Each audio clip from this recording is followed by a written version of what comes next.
வணக்கம். மீண்டும் இன்றைய பதிவு நிகழ்ச்சியினூடாக சந்தித்திருக்கின்றோம். வட்டுக்கோட்டை போலீசாரின் அடாவடியான செயற்பாடுகளுக்கும் தமக்கு இழைக்கப்பட்ட அநீதிகளுக்கும் நீதி வேண்டி இன்றைய தினம் மூளாய் பகுதி மக்கள் யாழ்ப்பாண மாவட்ட பிரதி போலீஸ் மா அதிபரின் அலுவலகத்திற்கு முன்னால் கவனஈர்ப்பு போராட்டத்தில் ஈடுபட்டார்கள். இதுகுறித்து மக்கள் கருத்து தெரிவிக்கையில், மூளாயில் உள்ள மதுபான நிலையம் ஒன்றிற்குள் இடம்பெற்ற மோதல் சம்பவமே கடந்த சில தினங்களுக்கு முன்னர் இடம்பெற்ற வன்முறைக்கு காரணமாக அமைந்திருக்கின்றது.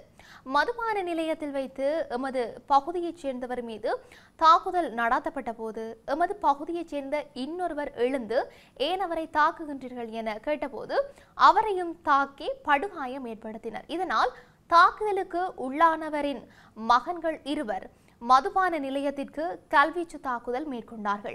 பின்னர் காயமடைந்த எமது பகுதியைச் சேர்ந்த இருவரும் வைத்தியசாலைக்கு சென்று சிகிச்சை பெற்றுவிட்டு வந்தபோது போலீஸ் நிலையத்திற்கு முறைப்பாடு பதிவு செய்வதற்கு சென்றபோது போலீசார் முன்னேற்பாடு பதிவு செய்யப்படவில்லை. ஆனால் தாக்குதல் நடத்திய ஒருவரை கைது செய்து வைத்திருந்தனர். தாக்குதல் நடத்திய மற்றவரையும் அழைத்து எமது தரப்பினரையும் அழைத்து விசாரணை செய்யுமாறு நாங்கள் கோரினோம். ஆனால் போலீஸ் அதனை செய்யவில்லை. எங்களை போலீஸ் நிலையத்திலிருந்து விரட்டி அடித்தனர். பின்னர் எமது பகுதியைச் சேர்ந்த ஒருவர் வேலை முடிந்து வரும்போது மற்ற குழுவினர் பிடித்து சென்று அவர் மீது கொடூர தாக்குதல் நடத்தினார்கள். பின்னர் நாங்கள் சம்பவம் அறிந்து சென்றபோது அவரை போலீசாரிடம் ஒப்படைத்தார்கள்.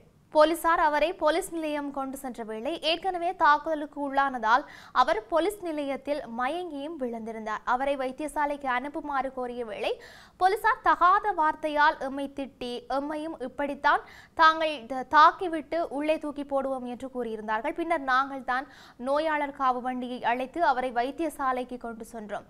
போலீசார் மயங்கிய நபரை வைத்தியசாலைக்கு கூட கொண்டு செல்ல முன்வரவில்லை. இதற்கு பின்னர் தான் ஞாயிற்றுக்கிழமை கலவரம் ஏற்பட்டது. அவர்கள் ஒரு குழுவாக இணைந்து எமது ஊருக்குள் தாக்குதல் நடாத்துவதற்கு வரும்போதே எமது ஊர் மக்கள் இணைந்து அவர்களை விரட்டி அடித்துவிட்டு கலவரத்தில் ஈடுபட்டார்கள். வட்டுக்கோட்டை போலீஸ் நிலையத்திற்கு புதிய பொறுப்பதிகாரி வந்த பின்னர் போலீஸ் காவலில் வைத்து ஒருவர் அடித்து கொலை செய்யப்பட்டார். பொன்னாலை பகுதியில் பெண் தலைமைத்துவ குடும்பம் ஒன்றில் மாணவர் ஒருவர் தனது உழைப்பில் தனது வீட்டில் குழாய் கிணறு அமைக்கும் போது அங்கு சென்ற போலீசார் அது தவறான விடயம் என்று கூறி லஞ்சம் பெற்று சென்றிருந்தார்கள். பொன்னாலை பகுதியில் இருந்து சந்தேக நபர் ஒருவரை கிராம சேவகர், பிரதேச செயலாளர் ஆகியோர் போலீசாரிடம் ஒப்படைத்த நிலையில அவர் சில தினங்களுக்கு முன்னர் பொன்னாலையில் புதர் ஒன்றில் இருந்து சடலமாக மீட்கப்பட்டார். இதுபோன்ற பல சம்பவங்கள் இடம்பெற்றும் இருக்கின்றன. எனவே இந்த பொறுப்பதிகாரி எமக்கு தேவையில்லை. ஒரு திறமையான பொறுப்பதிகாரியை எமது போலீஸ் நிலையத்திற்கு வழங்குங்கள். இந்த போலீஸ் பொறுப்பதிகாரியால் எமது மக்களுக்கு சீரான சேவையை வழங்க முடியாது என்று தெரிவித்திருந்தார்கள். மக்களையும் யாழ்ப்பாண மாவட்ட சிரேஷ்ட போலீஸ் அத்தியட்சகரையும் உதவி போலீஸ் அத்தியட்சகரையும் வட்டுக்கோட்டை போலீஸ் நிலைய பொறுப்பதிகாரியையும் அழைத்த யாழ்ப்பாண மாவட்ட பிரதி போலீஸ் மா அதிபர் வட்டுக்கோட்டை போலீஸ் நிலைய பொறுப்பதிகாரியை கடுமையாக எச்சரித்து உடனடியாக சந்தேக நபர்களை கைது செய்யுமாறும் உத்தரவிட்டிருந்தார். இன்றைய தினம் நாங்கள் மூளாய் வீரத்தைச் சேர்ந்த பகுதி மக்களோடு இன்று யாழ் மாவட்ட பிரதி போலீஸ் மா அதிபர் அலுவலகத்துக்கு முன்னால் நின்று இந்த செய்தியை இலங்கையில் வாழும் அனைத்து மக்களுக்கும் தெரிவிக்கின்றோம். அனைத்து அரசு அதிகாரிகளுக்கும் மற்றும் இந்த நாட்டினுடைய தலைமைப்பிடங்களுக்கும் இந்த செய்தி சேரணும் என்ற விஷயத்தை சொல்லுவோம். கடந்த ஞாயிற்றுக்கிழமை மூளாய் வட்டுக்கோட்டை வீரம் மாவடி ரோட் பகுதியில் நடந்த கலவரம் மீடியாக்களிலே பலவாறாக பேசப்பட்ட ஒரு விடயமாக காணப்படுகின்றது.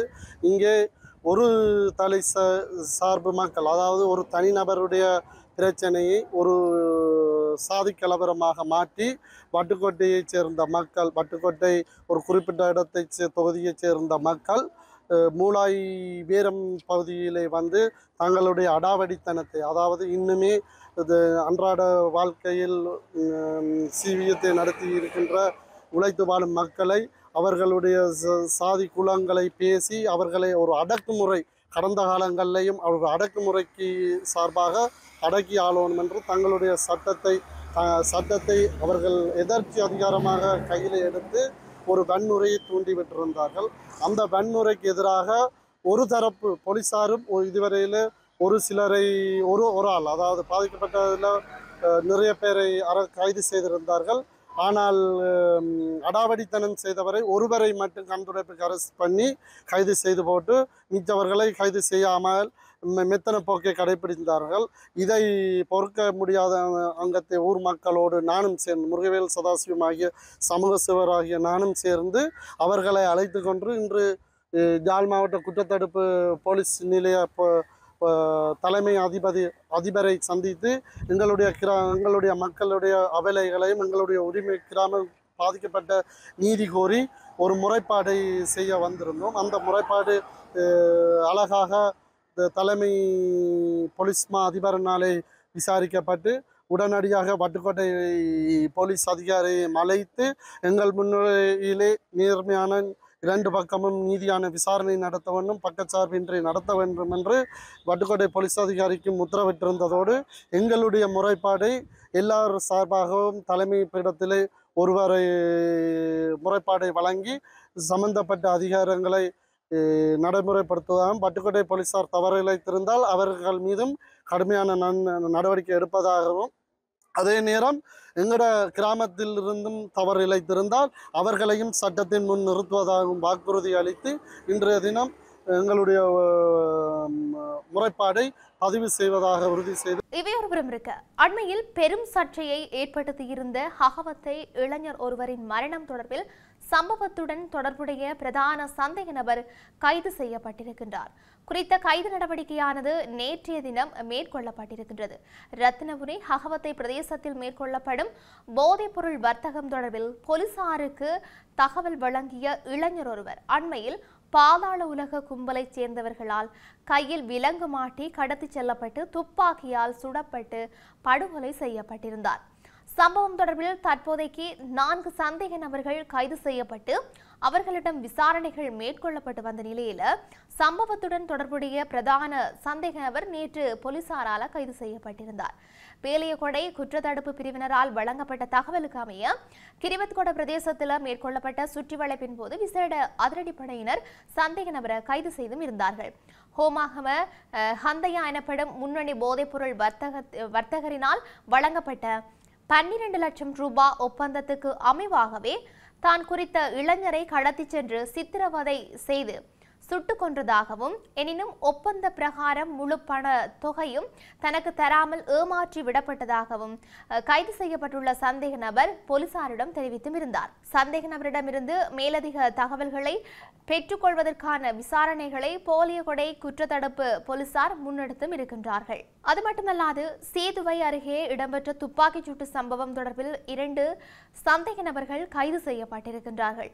சேதுவை ராஜபக்ச மாவட்டத்தில் நேற்றிரவு இடம்பெற்ற துப்பாக்கிச் சூட்டு சம்பவத்தில் இராணுவத்தில் பணியாற்றி ஓய்வு பெற்ற சொய்சா என்பவர் காயமடைந்திருந்தார். பிரதேச சபையின் சீதுவை வட்டார தேசிய மக்கள் சக்தி உறுப்பினரின் தந்தையானவர் தற்போது ராகம மருத்துவமனையில் சிகிச்சை பெற்று வருகின்றார். இந்த நிலைமையில் குறித்த துப்பாக்கிச் சூட்டு சம்பவம் தொடர்பில் 2 சந்தேக நபர்கள் கைது செய்யப்பட்டுள்ளதாகவும் போலீசார் அறிவித்திருக்கின்றார்கள். துப்பாக்கிச் சூட்டுக்கான காரணம் குறித்து சந்தேக நபர்களிடம் விசாரணை மேற்கொள்ளப்படுவதாக போலீசார் தெரிவித்தும் இருக்கின்றார்கள். தொடர்ச்சியாக மட்டக்களப்பு செங்கலடி பொது சந்தையில் நள்ளிரவில் கடைகள் உடைக்கப்பட்டு பணம் உட்பட பொருட்கள் திருடப்பட்டிருக்கிறது.